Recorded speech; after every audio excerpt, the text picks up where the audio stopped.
Well, hello, everyone. Welcome back to the latest episode of the Financial Beast podcast. I'm your BFFF, best financial friend forever. Of course, Eric Miller. And I just had a great conversation again with a good friend of mine, Michael Nula. He's owned a huge physical therapy practice in Rhode Island, sold it. Now he is a coach. Has Nula training systems. And we talked about a subject that I think is very important for any owner. Look, most of you are really good at being practitioners. On the business side, no one ever really trained you or showed you how to negotiate. And, when you're a business owner, you got to know how to negotiate. You got to know how to negotiate leases. You got to know how to negotiate with other vendors, and you have to know how to negotiate with your staff. So we really dive deep into his approach, his methodology of how to negotiate, the win-win approach that he has, and all the things that lead into having a successful negotiation where both parties can walk away and feel like they've won. So I think you're going to enjoy this podcast. As always, please like, share, or subscribe. Leave us a review. Let us know if there's any topics you guys want to hear about. And we're going to pour out, new content at least once a week that you can enjoy. And as always, if you guys need financial help, do not hesitate to go to Econologics.com and schedule an intro call so that we can help you get on the path to financial independence. All right. Take care, folks. See you on the next podcast. So, all right, brother, what I wanted to talk about today was because, I know a lot of practice owners, look, when you get into the business side of running a healthcare practice, it ain't the same conversations that you have with your patients, where you're trying to help your patients and trying to get them better.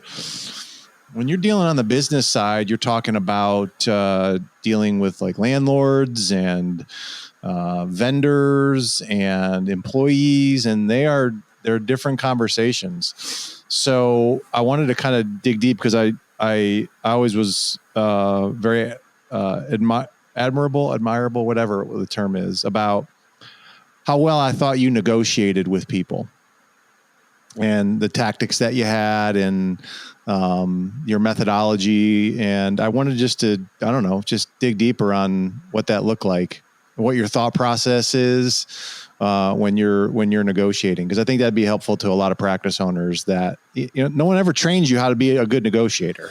No, they don't, do they? Well, man, thank you for filling my bucket with compliments there. It's good, buddy.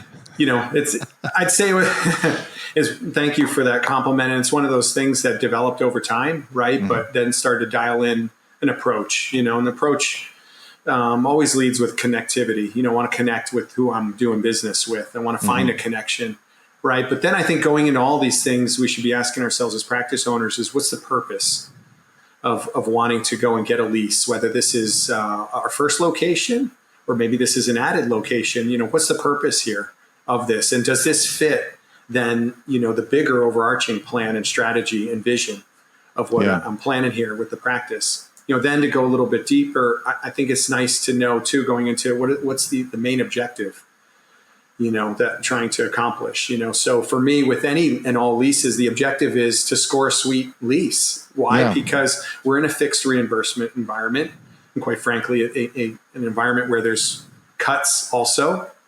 So this is one of those line items that I'd like a level of predictability with. I don't want to get into a situation where I'm carrying a ton of uncertainty on what to expect with the coming years. So trying to get into something fixed, something predictable that I can manage from a budgetary standpoint. And then also making sure it's going to meet and quite frankly exceed all the needs of all of our team coming in to deliver the service at a high quality level, but then also something that's attractive to patients, referring healthcare providers, community relationships, that they come in and can look around and feel like, wow, this is a nice place. This is really put together because it is an extension of who we are. Yeah. And then probably lastly is having what I like to identify as success criteria.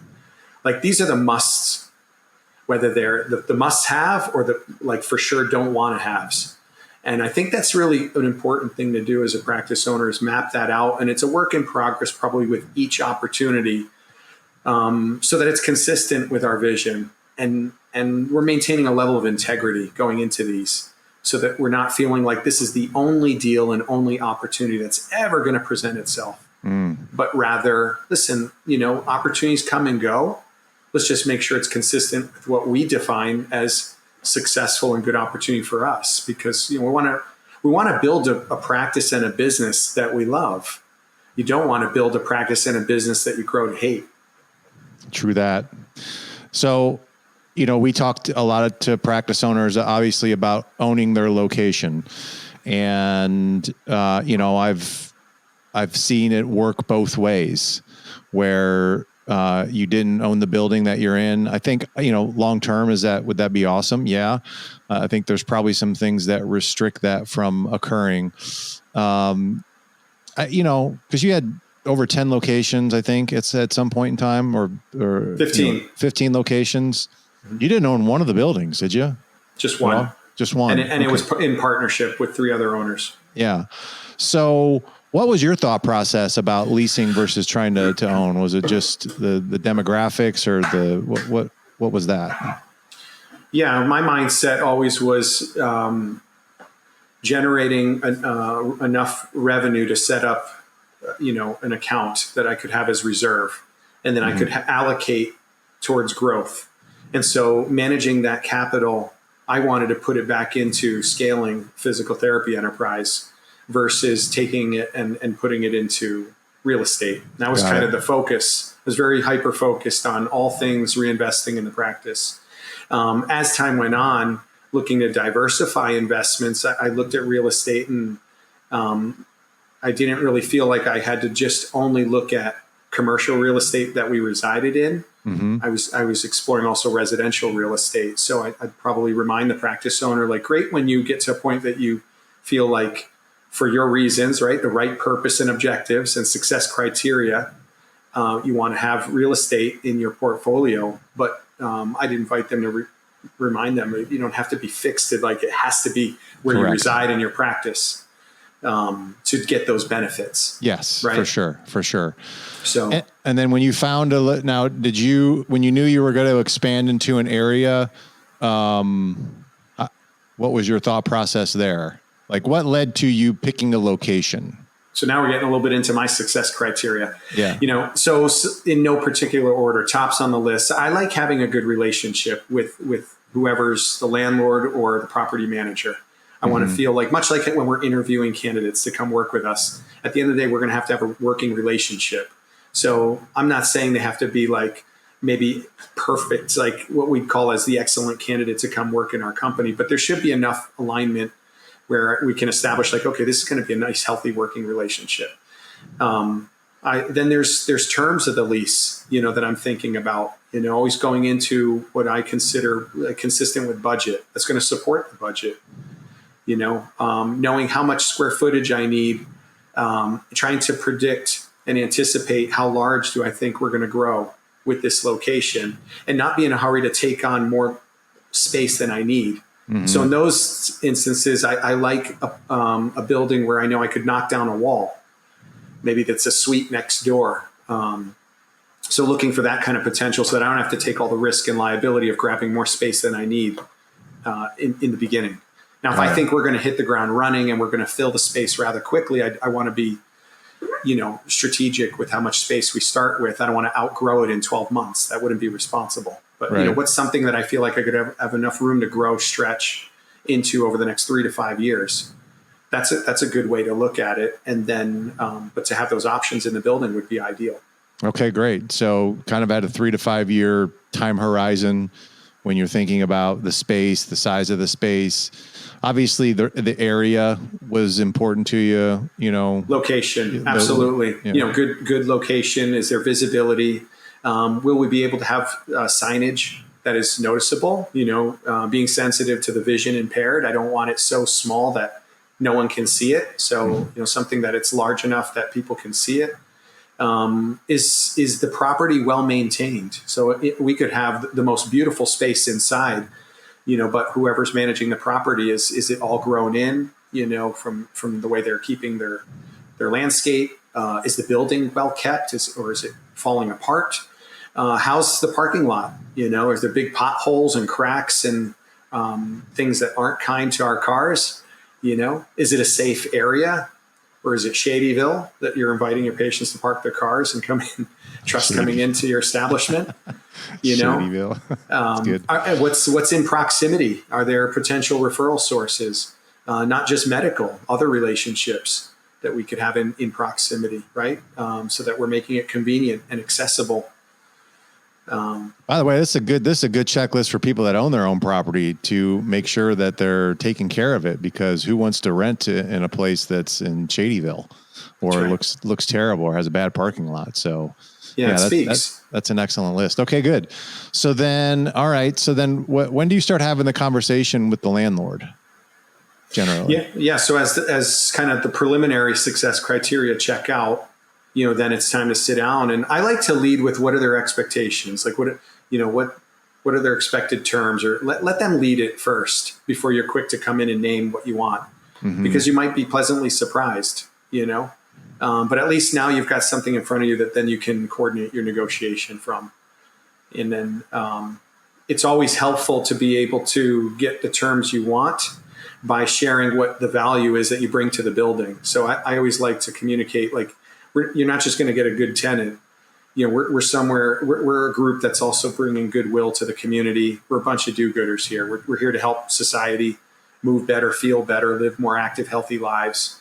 We're going to take care of the property like it's our own. We're going to come in. If we see things in the parking lot, we're going to pick it up because we know it doesn't look good, to the building, and it wouldn't reflect well of our practice that we put a space inside a not nice building. So, reminding them of that. We pride ourselves on paying on time. We're running an honest business. We're not running some shady business here. And we're going to add value to the building with the type of business we are.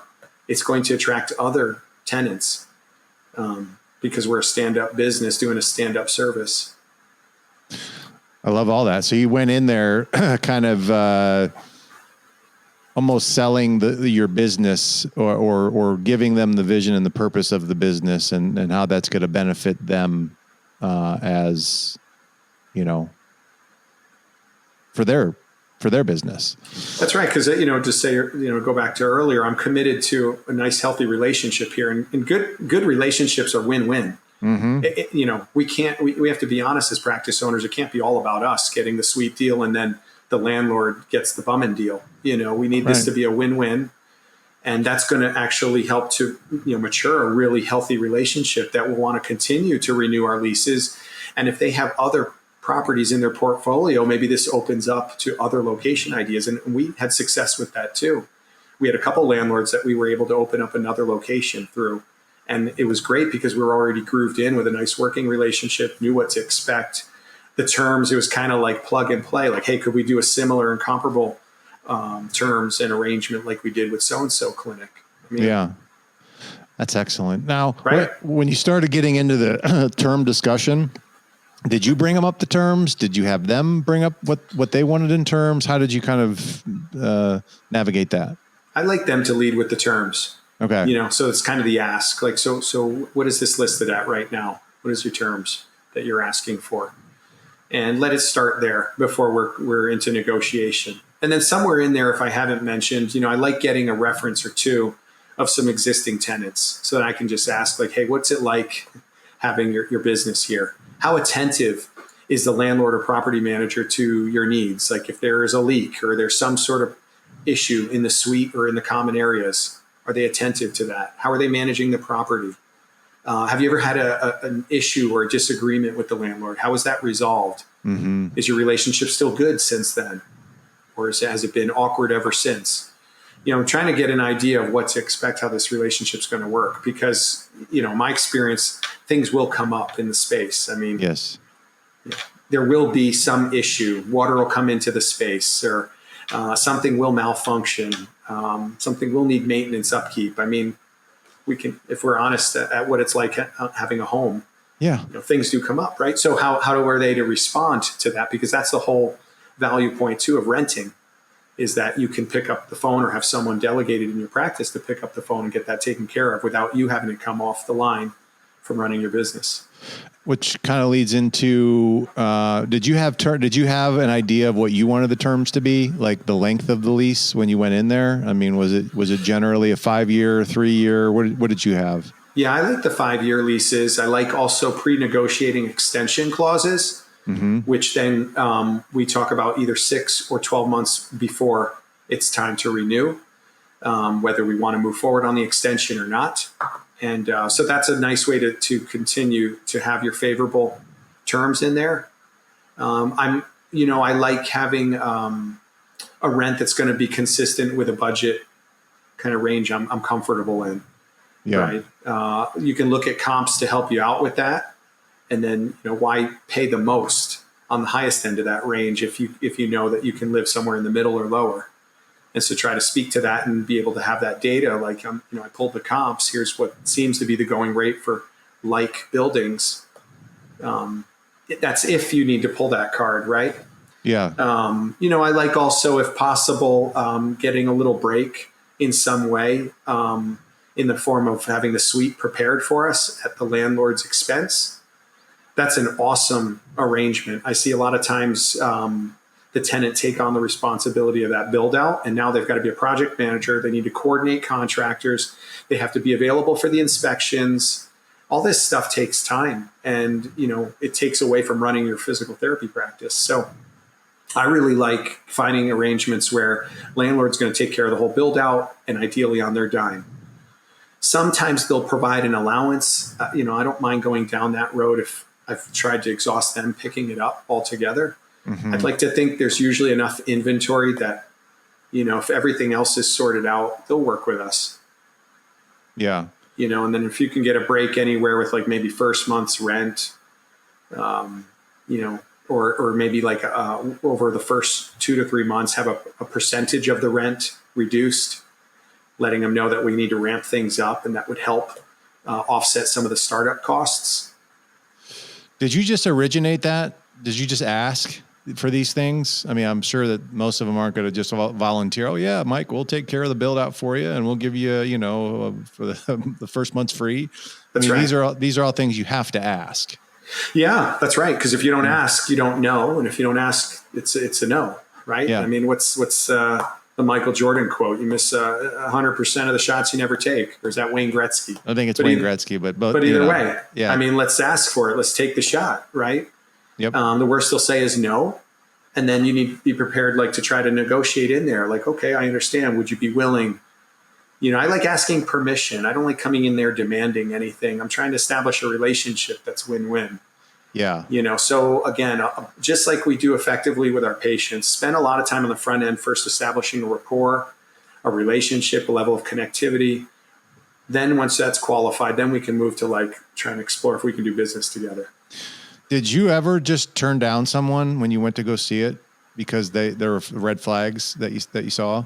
Yep. The success criteria didn't check out for like this connection. It came across as not kind, difficult to talk with. There was, one doctor that owned a medical building, super arrogant, speak like belittling me, talking down to me, telling me, well, this is what you'll have to do because this is the way it is. It's like, I don't need to do anything. I haven't signed anything yet, number one, but number two, I don't know that this is going to work out. Right. I mean, not getting bullied around.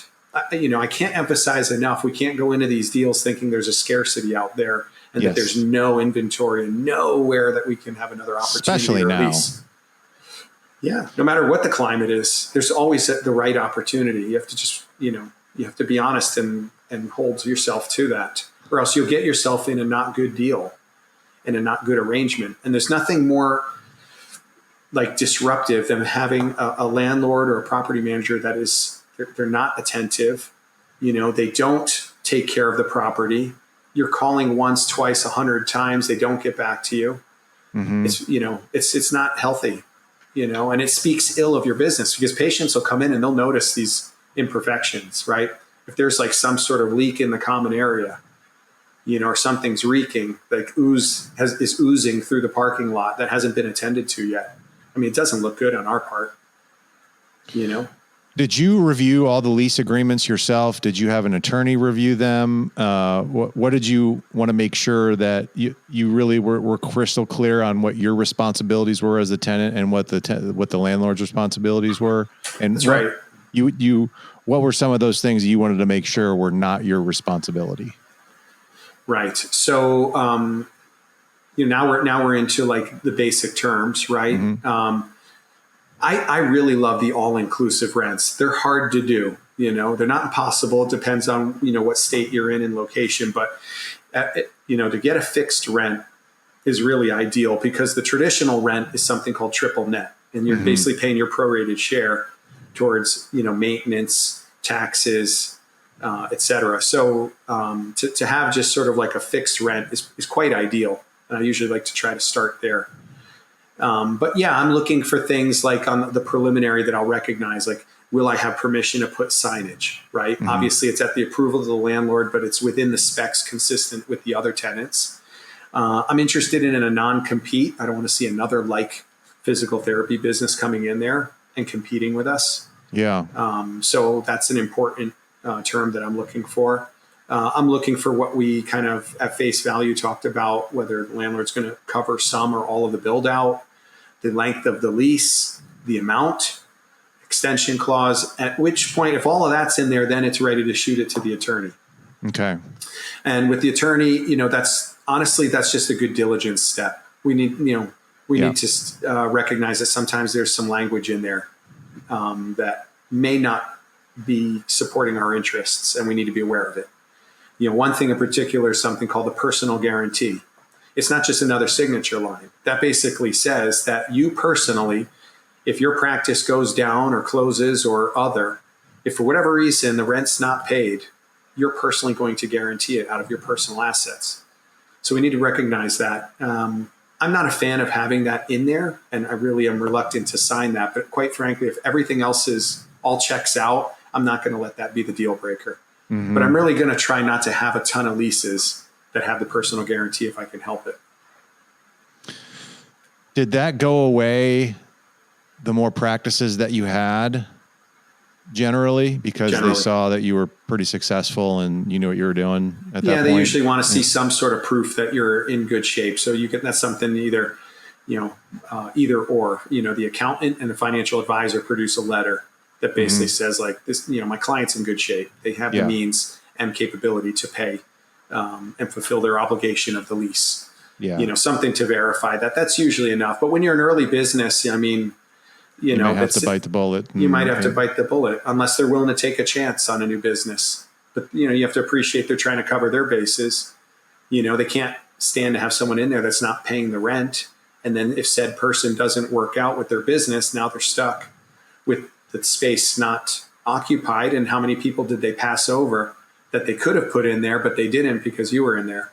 True that. So, trying to be sensitive to that and recognize that's their why. So, did most of them have like a 2 to 3% increase every single year in your leases, or did you try to keep them fairly fixed, or was that? It's pretty standard to have what's called an escalator clause, where to your point, 2 to 3% increase. I just watch for those massive bumps.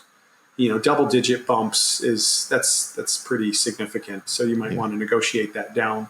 You might want to negotiate just a fixed rate over the 5 years. Maybe you kind of average it out and just say, instead of doing this 2 or 3% each year, how about we find something in the middle and just hold it over all 5 years? Again, trying to think from a budgetary standpoint and communicating that. We're educating not just on what we do professionally, but we should educate how the landscape is. We're in a fixed and cutting reimbursement environment. Mm-hmm. So it's important that, I establish a budget. The landlord wants to set you up to win. I mean, their ideal scene is not having a tenant that is incapable of paying their rent and tying up a space, right? So, to be transparent with that, now we're establishing a relationship on the right terms and built on honesty. And if it's a deal breaker, then maybe this isn't meant to be. And maybe there's going to be a better opportunity waiting for us. Yeah. And then you had mentioned that you had a clause in there, like at the end of the lease. So you tried to get the 5-year leases, and then towards the end of that 5 year, you said he was either 6 or 12 month point in which you could start renegotiating? Is that what you did? To exercise the extension clause. Yeah. Yeah. I like how many that. times was there many times where you didn't exercise that and you went somewhere else, or not very many? Okay. We stayed. So you did a good job. You picked the right in the first place. Yeah. And the relationship was good. Did you go through the same process at the extension then of like, these guys still check mark all the boxes of, they've been attentive, they've cleaned the place, they've kept their word and all these things? You got it. We got to go through that again and make sure before we renew this relationship. We did walk away from one lease after 5 years. We didn't renew, but that was honestly because we wanted a larger location and it was positioned a little bit more favorably with better visibility. And I was able to knock a wall down if and when I ever wanted to in the future. So that one just really exploded. And I could see the trajectory, like we might have another explosion. And currently we've capped out what we can do here. There is no wall to knock down. But at that time, I just wanted to get us in that area and knew that we'd likely relocate that once we achieved our goals. So, but to your question, the renewal side, no, spending a lot of time on that front end served us well. That's great. Because really, who wants to go and relocate? It's expensive. Yes. It's inconvenient. It's disruptive to business, and it really spreads our attention. Again, we want to be very focused and disciplined running our practice. There should be overarching priorities that we're always managing so that we're not all over the place, or else those priorities don't get executed in the form of objectives, goals, right? And people assigned to them, right? We don't want to be doing everything. So we want to have some space to coordinate activity, leverage team members, follow up, follow through. That's right. Right. That's awesome. Running a physical therapy practice, I mean, the biggest expense I think most of you have is definitely payroll. It's always, been half of the revenue is generally having to go through payroll.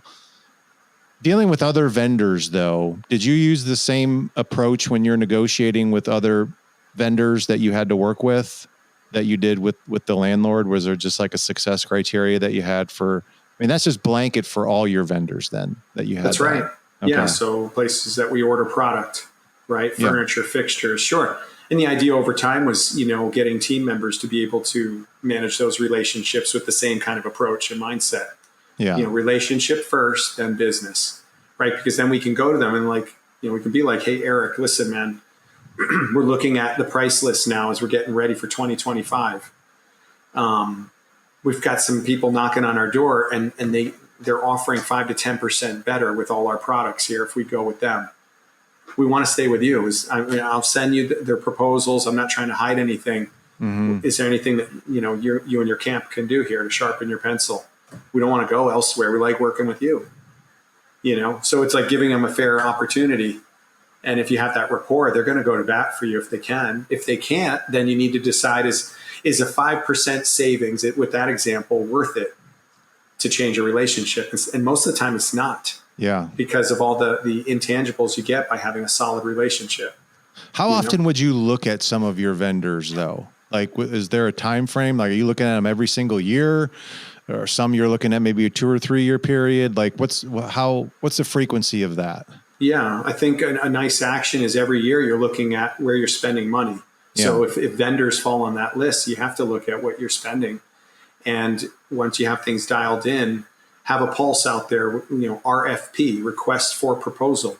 Make sure, those get out to other vendors so you can have a pulse on staying with favorable pricing rates, but know how to compare apples to apples. Like, it's not always apples to apples.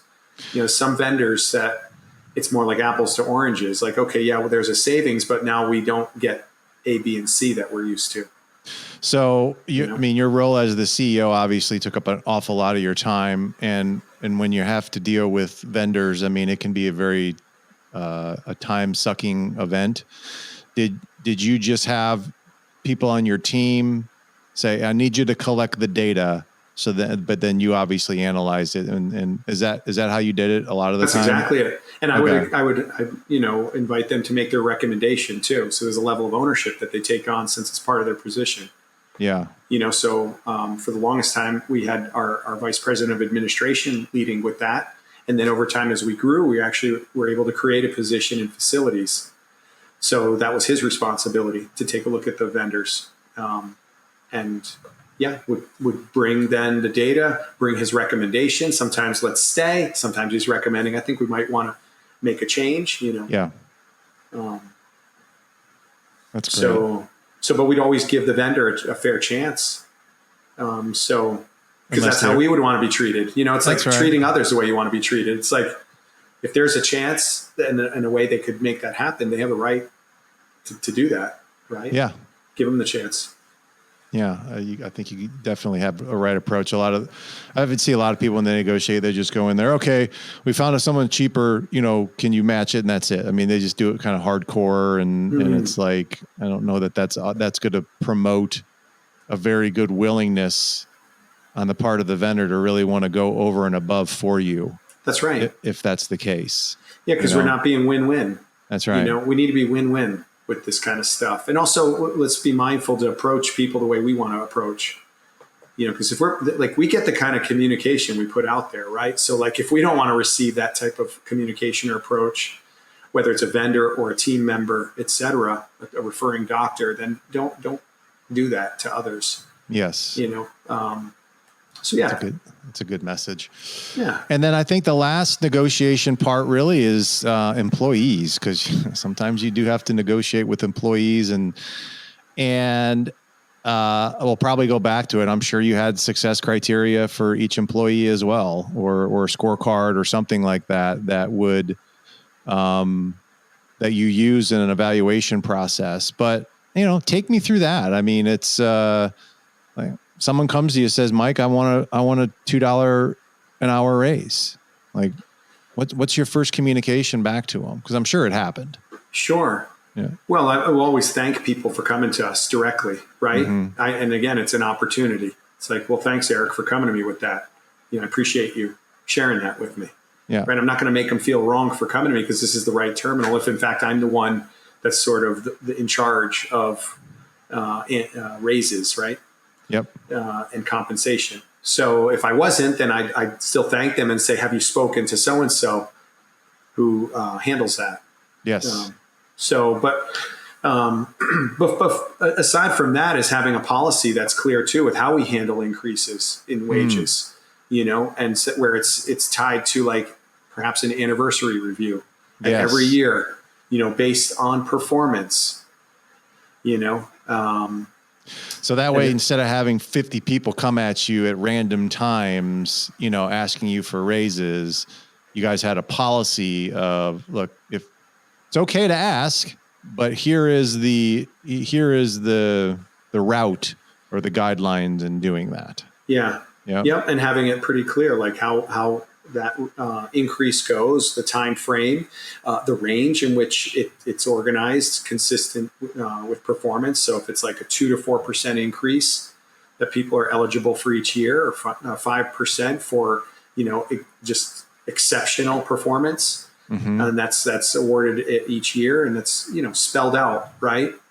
And having some sort of scoring system, level of objectivity in said performance review. If someone comes a little bit on the lower end of the percentage increase, it's nice to give them like 30, 60 days to go ahead and organize themselves to be eligible for the full raise. Yeah. So that you can sit down in an agreed amount of time. And then they show like, yeah, I addressed those items. I've been consistent with it now for 30 or 45 days. It's like, great. Yep. That was the agreement. I'm going to push the rest of that increase through. For the one-offs where sometimes, when you're leading a high-performance environment, it catches the attention of others in the form of, people tugging on them and saying, hey, why don't you come on work over here, and how much are you getting? And, well, what if we were to go ahead and offer you a little more type of thing? Yeah. I'd say, each of those has their own individual kind of approach to it, right? We really want to understand like where that team member's coming from. It's like, let's get into like the real why you're even considering going somewhere else. Is there something going on over here that you feel like isn't meeting your expectations, or something come up where you feel like you're just falling short or losing your thunder? Let's talk about that first and see if there's some things we need to tidy up around here, and not get caught up in the money part, first. Because now it's relationship first again, you know? Yep. Yeah. So you're getting into more of the, hey, why are you thinking about leaving? Because it's probably most of the time it's not money anyway. It's not money motivation anyway. It's like there's purpose, or maybe they're having difficulties with somebody at work and you don't know about it. And then obviously you want to clean that up, and could be a number of things. So I think digging in there and really figuring out like what prompted this. That's right. It's probably a smart move. So it doesn't really, doesn't sound like there's like a lot of back and forth negotiation wise with the employees like that. It really is just getting in communication with them.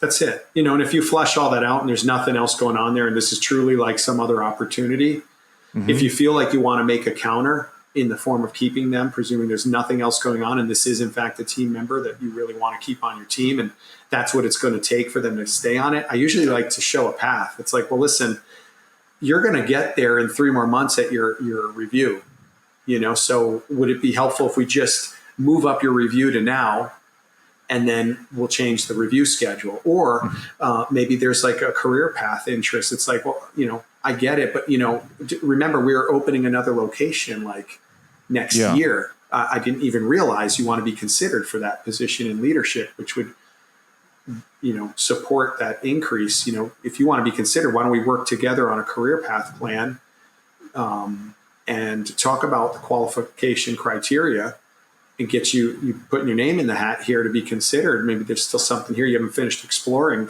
right? Let's work together. So maybe going more on that path. So we're not being reactive, like knee jerk. We're certainly not operating out of fear. Yep. Right. So it's really being like thoughtful about this. And I find that's probably the greatest approach. You know, just need to listen to our people. A lot of times, they need to be heard. They want to feel heard. And it's a way to show that they're valued and cared for. And I find that, you know, Gallup studies are supporting this right now. It's up there with the top things that people want from their employer. I love it, man. All right, but I know you got to jump here in about 10 minutes. So why don't you just tell people how to connect with you if they would like some help? You bet. So nulatrainingsystems.com. Working with private practices of all sizes, meeting people where they're at, figuring out where they're trying to go and how I can help them get there through executive coaching. Also offer professional development for themselves, their team, so that, you know, they're building their business by building up their teams. So to learn more, visit our website or reach me at nula@nulatrainingsystems.com. And I'll definitely give him a shout out. You know, we've had a number of our clients that have worked with him and rave reviews. Matter of fact, I just got one. From someone that said they've been working with Mike, and this was definitely a turnaround project, but he did and she did, and so it was really good to see. Like, she's winning right now. And that's awesome. Profitable and all these good things that I want to hear as a financial advisor. You know, when someone says, I'm ready to start funding my retirement again, I'm like, rock on, right? You know, let's do it. So you definitely get results. So that's excellent to see. So, okay, buddy. Thanks again, man. Cool. And we'll see you on the next podcast. Thank you, Eric. Always love our time together, brother.